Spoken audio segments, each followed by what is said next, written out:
येत्या 2 तारखेला शक्ती, भक्ती आणि बुद्धीचे दैवत असलेल्या प्रभू हनुमानाचा जन्मोत्सव म्हणजेच हनुमान जयंती आहे. हा दिवस आपण अत्यंत श्रद्धेने साजरा करतो.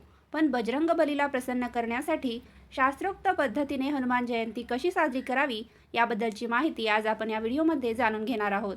चला तर या व्हिडिओला सुरुवात करूया. हनुमानाचा जन्म सूर्योदयाच्या वेळी झाला होता, म्हणून या दिवशी पहाटे उठून स्नान करणे अत्यंत शुभ मानले जाते. स्वच्छ वस्त्र परिधान करून देवघरात पाटावर लाल कपडा अंथरून त्यावर हनुमंताच्या मूर्तीची किंवा फोटोची स्थापना करावी.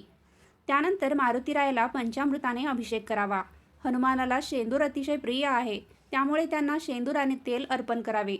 फुलांमध्ये लाल जास्वंद किंवा रुईच्या फुलाचा हार घालणे विसरू नका. भक्तीसोबतच तृप्तीही महत्त्वाची. हनुमंताला गुळखोबरं किंवा बुंदीच्या लाडवांचा नैवेद्य दाखवावा. त्यानंतर मनापासून हनुमान चालिसा किंवा भीमरूपी स्तोत्राचे पठण करावे.